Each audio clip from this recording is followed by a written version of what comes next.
इस फिल्म की शुरुआत हुई है दो लोगों से। एक है लॉरेन और दूसरा है जिम। जिम की तीन बेटियां हैं। तीनों बेटियां अपने आप को लड़कों के गेटअप में ड्रेसअप करती हैं। इन्हें देखकर कोई कह ही नहीं सकता कि ये लड़कियां हैं। हर कोई इन्हें लड़का समझता है। इनमें सबसे बड़ी है हिलरी। हिलरी बड़ी ऑकवर्ड है।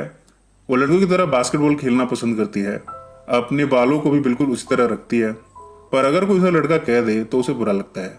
यानी कि हलवाना वो लड़की ही पसंद करती है, पर गेटअप हमेशा लड़कों वाला रखती है। अपनी बेटियों से जिम बड़ा परेशान है। जिम के वाइफ की काफी पहले डेथ हो गई थी। उसके बाद इन तीनों लड़कियों की जिम्मेदारी अब जिम के ऊपर है। उसकी छोटी बेटी लू तो उसे काफी ज्यादा परेशान करती है। पर इन सब में भी जिम कैसे कैसे मैनेज कर रहा है। इधर है लॉरेन। लॉरेन की कहानी भी कुछ ऐसी है। उसके पति से उसका डिवोर्स हो गया है। माँ को उसके साथ अच्छा नहीं था। उसका दूसरी औरतों से संबंध था। यानी वो हमेशा लॉरेन को चीट करता रहता था। यहाँ तक कि मार्क अपने बच्चों के साथ भी सही नहीं था। वो अच्छे फादर का रोल निभा नहीं पा रहा था। इस तरह लॉरेन ने उसे डिवोर्स ले लिया। अब लॉरेन अपने दोनों बेटों टाइलर और ब्रेंडन के साथ रहती है, पर अभी भी वो प्यार ढूंढ रही है। अपनी फ्रेंड जेन के कहने पर वो एक ब्लाइंड डेट पर पहुंची है। ये ब्लाइंड डेट और कोई नहीं बल्कि जिम है। दोनों एक दूसरे के बारे में बताते हैं। जब लॉरेन को पता लगा कि जिम के ऑलरेडी बच्चे हैं, तब वो उससे एक्सेप्ट नहीं करना चाहती। वो सोच रही है कि ऑलरेडी उसके दो बच्चे हैं, ऐसे में जिम के बच्चे, वो भला इन सब के साथ क्या करेगी। यहाँ ये कुछ ऑर्डर करते हैं पर आता कुछ और है, और इस तरह यह काफी कॉमिक सीन क्रिएट होता है। लॉरेन ने ये डेट कैंसिल कर दी है, यानी ये डेट भी फेल हो गई। वो इस बारे में जेन से बताती है। जेन उसे दिलासा देती है कि जल्द ही उसे कोई दूसरा प्यार मिल जाएगा। इधर जिम भी अपने कोवर्कर से कह रहा है कि वो शायद गलती कर बैठा। वो अगर लॉरेन के साथ थोड़ी संजीदगी से पेश आता तो शायद उसकी डेट सफल हो जाती। जेन और जिम का एक कनेक्शन निकल कर आया है। दरअसल जेन का बॉयफ्रेंड है डिक। डिक से जेन का ब्रेकअप हो गया है, पर डिक जिम का बॉस है। एक बार एक स्टोर में जिम और लॉरेन की फिर से मुलाकात होती है।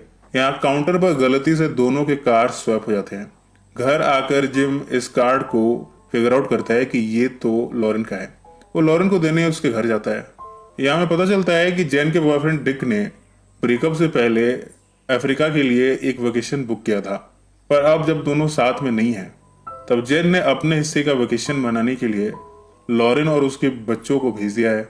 लॉरेन अब अफ्रीका पहुंची है। ब्रेंडन और टाइलर उसके साथ हैं, पर यहाँ उसे देखकर हैरानी हुई है कि जिम अपनी तीनों डॉटर्स के साथ पहुंचा है। दरअसल जिम भी अपने बॉस डिक के खर्चे पर आया है, यानी उसके हिस्से पर वो अपनी फैमिली को ले आया है। लॉरेन यहाँ जिम से कहती है कि उसे पसंद नहीं करती, पर मजबूरन इन्हें साथ में रहना पड़ रहा है।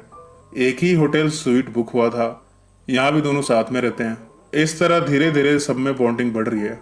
एन की मुलाकात टेबल पर एक और कपल से होती है, एडी और जिंजर। एडी ने जिंजर से हाल ही में शादी की है, पर एडी की पहली शादी से एक बेटा था जेक। जेक काफी हैंडसम है पर शाई किस्म का है। यहाँ जब वो हिलरी को देखता है तब उसके अंदर काम वासना जागृत होती है। हिलरी भी जेक को देखकर आकर्षित हुई है। अब धीरे धीरे जिम और लॉरेन एक दूसरे के बच्चों के साथ घुलना मिलना शुरू करते हैं। लॉरेन लू के साथ काफी सपोर्टिव है।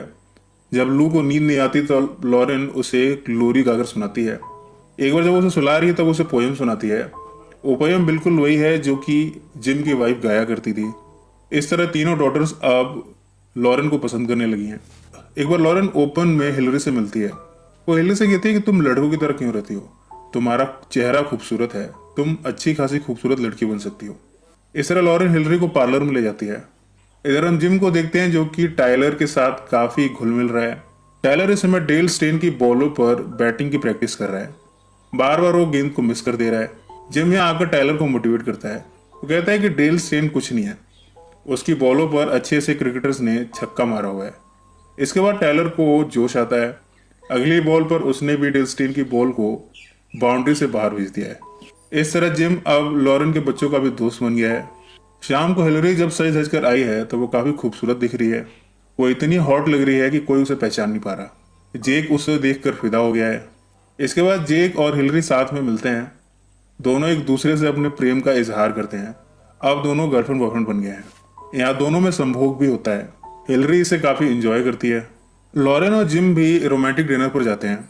यहाँ दोनों आपस में बातें करते हुए एक दूसरे के करीब आते हैं।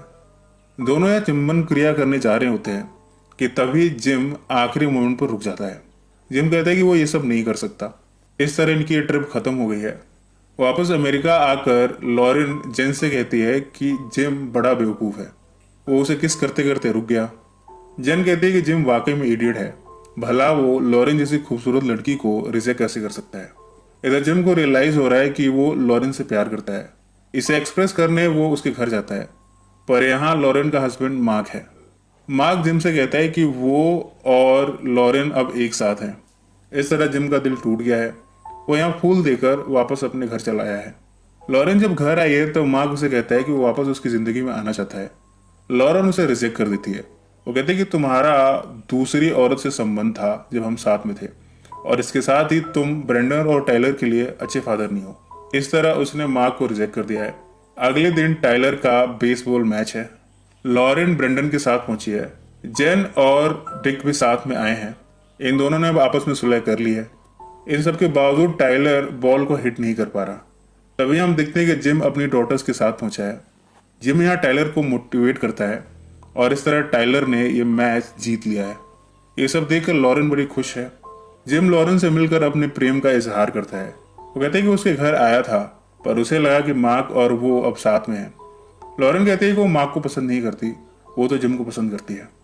इस तरह दोनों यहाँ एक दूसरे के साथ चुंबन क्रिया शुरू करते हैं और ये फिल्म यही सब